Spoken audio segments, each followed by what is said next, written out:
Hello बच्चों, let's see this question. The question says, which of the following method of contraception has maximum chances of failure? तो question हमसे पूछ रहा है यहाँ ऑप्शन 1, 2, 3 एंड 4 में जो मेथड दिए हैं कॉन्ट्रासेप्शन से, उसमें से कौन सा वो मेथड है जिसका कि फेल होने के चांस सबसे ज्यादा हैं?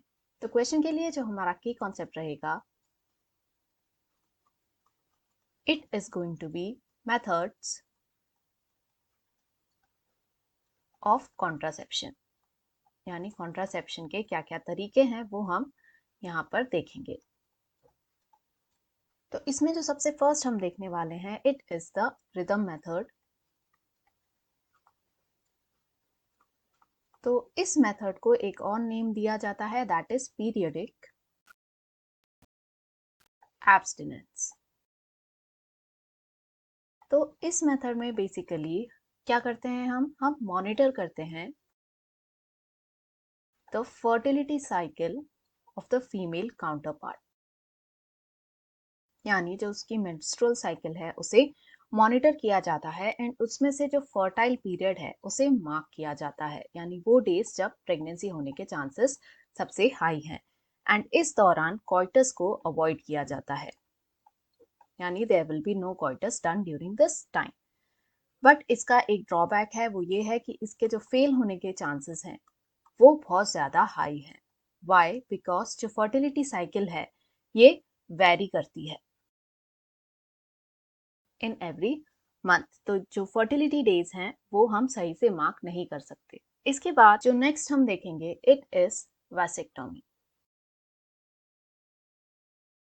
तो ये एक परमानेंट मेथड है ऑफ कॉन्ट्रासेप्शन जो कि किया जाता है in the male counterpart. तो इसमें क्या होता है, जो वास्ट डिफरेंस है ऑफ द मेल इंडिविजुअल, इसे या तो टाई कर दिया जाता है या फिर कट कर दिया जाता है। तो इसकी वजह से जो भी सीमेन है उसमें कोई भी स्पर्म प्रेजेंट नहीं होगा, तो फर्टिलाइजेशन के चांसेस निल हो जाएंगे। थर्ड जो हम देखेंगे, इट इज अ कॉन्डम। तो ये एक बैरियर मेथड है जिसमें कि लेटेक्स से बना हुआ एक डिवाइस हम यूज करते हैं एंड ये यूज किया जाता है mostly by the male counterpart, और ये फीमेल्स के लिए भी अवेलेबल होता है। ये बेसिकली स्टॉप करता है the sperm from entering the female body, basically जो उसका रिप्रोडक्टिव सिस्टम है वहां तक उसे पहुंचने से रोकता है। एंड लास्ट जो मेथड हम देखेंगे, इट इज IUD, जिसका फुल फॉर्म है इंट्रा यूटेराइन डिवाइस।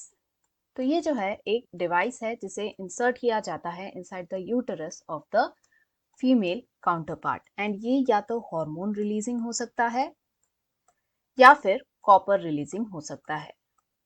तो इन दोनों ही आईयूडीज का फंक्शन क्या है, जो यूटरस हैं ये इसके एनवायरनमेंट को हॉस्टाइल बना देते हैं, यानी अनसुइटेबल बना देते हैं for the sperm as well as the egg. तो इन दोनों में से कोई भी यदि यूटरस में पहुंचता है या फर्टिलाइजेशन हो जाता है तो भी हॉस्टाइल कंडीशन होने की वजह से सरवाइव नहीं हो पाता, यानी प्रेगनेंसी नहीं हो पाती। तो अब यदि हम क्वेश्चन में देखें तो ये हमसे पूछ रहा है कि कौन से मेथड का जो फेलियर चांस है वो सबसे हाई है। तो जैसे हमने यहाँ देखा कि जो रिदम मेथड है या जिसे पीरियडिक एब्स्टिनेंस भी कहा जाता है, इसका जो फेल होने का चांस है it is very high, because जो फर्टिलिटी साइकिल है ये वेरी करती है basically every month and from individual to individual. तो इस वजह से this has the maximum chance of failure, यानी क्वेश्चन का जो फाइनल आंसर रहेगा it will be option number 1, that is rhythmic और periodic abstinence. Hope you understood it well, best of luck.